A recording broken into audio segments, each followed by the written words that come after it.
What's up, everybody? This is DarkGamer001.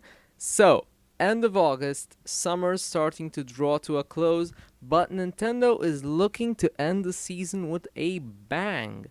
Big news on multiple topics. So, where do we start?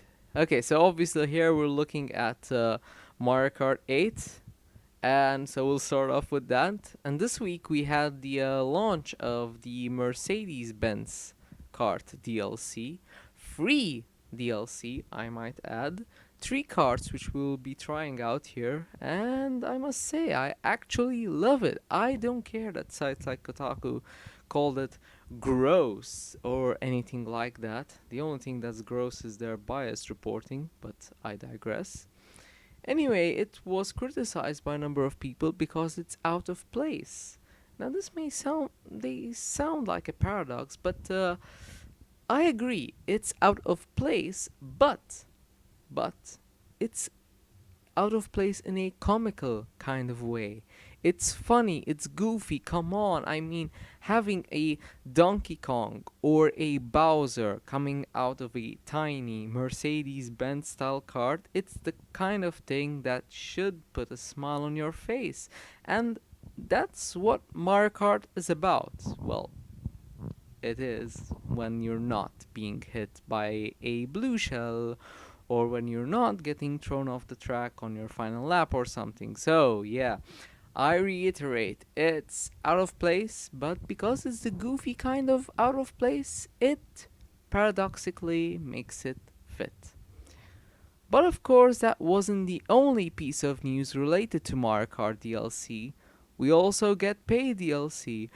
Oh my god, Nintendo, what are you doing? Calm down, calm down. This DLC, in my honest opinion, is actually really amazing and good value for money.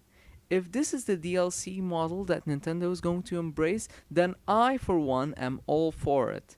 What am I talking about? Well, right now on the eShop, you can actually pre-order this DLC. There's 2 packs, and it finally does something that a lot of fans, myself included, have wanted for some time in Mario Kart. Additional Nintendo characters. And yeah, we have Link, Animal Crossing characters like the Villager and Isabelle, Dry Bowser, and we also have Cat Peach and Tanuki Mario.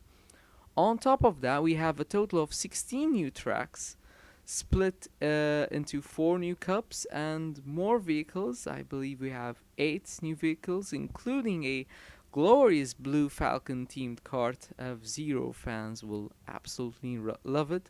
The tracks themselves will also be themed around the series, so we'll have a Legend of Zelda style track. That's pretty amazing.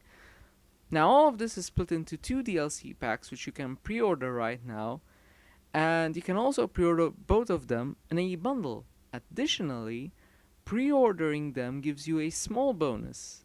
Different colored Yoshis and Shy Guys, which I am using right now. A minor, but neat and welcome bonus, really. The only thing that pisses me off is the usual non-equality between North American and European pricing. The bundle is around $12 in North America, if I'm not mistaken. We had to pay £11. It kind of goes without saying, but £11 does not equal to $12. On to other news. Recently we had Pokken Tournament being officially unveiled. The internet reacted, of course. Again, we didn't get the open world game we wanted. Who cares?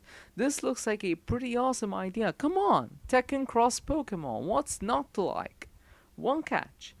It's not actually a Wii U title yet. It's coming out for arcades in Japan.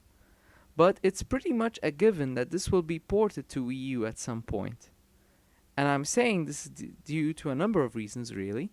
Well, the trailer for the game was put out on the Western Pokemon YouTube channel as well. Why would they do that if it's just coming to Japanese arcades? Second, they let it slip that it's coming to arcades first. Keyword being first, as I'm sure you've noticed. Heck, I was talking about this to a couple of Japanese Pokemon fans recently. They were pretty much certain that it will be ported to Wii U. Heck, they even referred to it as a Wii U title from the off. For them, having these fighting games on arcades first before being ported onto the console is the norm, really. I would say we're still a ways off from actually getting our hands on this. Late 2015, but maybe even 2016 for a Western Wii U release. That would be my guess, really. Now, on to Super Smash Bros. We've all heard the stories about the leaker and the videos and all. I'm sure he's now been taken care of by the Reginator himself, so I highly doubt we'll be hearing from him again.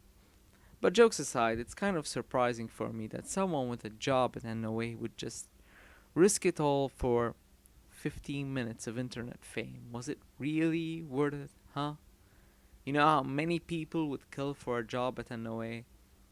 Regardless, the leak showed two new characters in action on video, Shulk and Bowser Jr., as well as the full roster with surprising characters like the Duck Hunt Dog. Oh, Sakurai.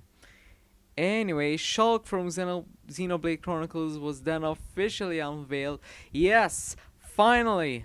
Sorry about that. In case you haven't noticed, I'm a massive Xenoblade fan, and it's also been heavily hinted that one of the boss characters will also be from Xenoblade, Metalface. I'm not going to go into detail on this character, don't want to spoil anything, but if you haven't played Xenoblade, go! Play it now! No excuses. Or you could wait for it to come to the 3DS, I guess. Xenoblade Chronicles will be ported to the 3DS with quite the catch. It will be exclusive to a new version of the 3DS. Which brings us to the last topic of the day. The new 3DS and new 3DS XL, yes, those are their names, new 3DS. Heck, I'm not even going to use them. It's just too confusing. For the sake of this video, I'm going to refer to them as 3DS Plus and 3DS XL Plus. Yes, that's the name I came up with off the top of my head. Just still better than calling it new 3DS. Come on. So what is this? It's basically another revision with features like a second analog stick, very small one though, improved camera, actually having 4 shoulder buttons, the ability to customize it via faceplates. Think of the GBA micro faceplates back in the day. Also, built-in amiibo compatibility and more. That's just the stuff I can remember, really. But the biggest news is the fact that it will be considerably more powerful, hardware-wise, than the current 3DS models. The 3DS Plus will have more RAM and a faster CPU, if I recall correctly. That means that games like Pokemon will run better on it. More smooth, lag-free, you get the idea. Now, I don't really mind that, to be honest. What I do mind, though, is their plans to put out 3DS Plus exclusive games that can't be played on the current 3DS models. And I'm going to be honest here, it just feels like a kick in the teeth to the 45 to 50 million current 3DS owners already out there. Now, I don't know how many 3DS Plus exclusive games there will be.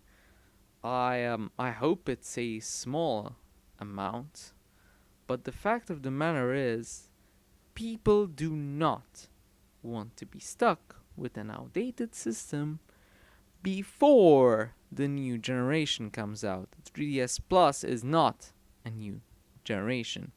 This is like an in-between, almost a stopgap unit, if you will. I really think it's just a bad idea to split the install base. Now honestly, not being able to play Xenoblade on my 3DS isn't a big deal for me. Why? Because the game, in my opinion, is made to be played on a large TV. The visuals, the huge landscapes, I just don't think it will feel as natural on a 3DS when comparing it to the Wii version. What does kind of piss me off though is that they have found yet another way to limit Xenoblade sales, because releasing the Wii version late across the pond, then not having enough copies wasn't enough. Right, Nintendo? Anyway, enough of my rambling for today. What do you think of this news blowout for the final week of August? Sound off in the comments below. Thanks for watching. Don't forget to like, subscribe, call me a noob at Mario Kart. I know I am. And when you're done with that, check out the Facebook page. Link, as always, in the description box below. This is Dark Gamer 001. Over and out.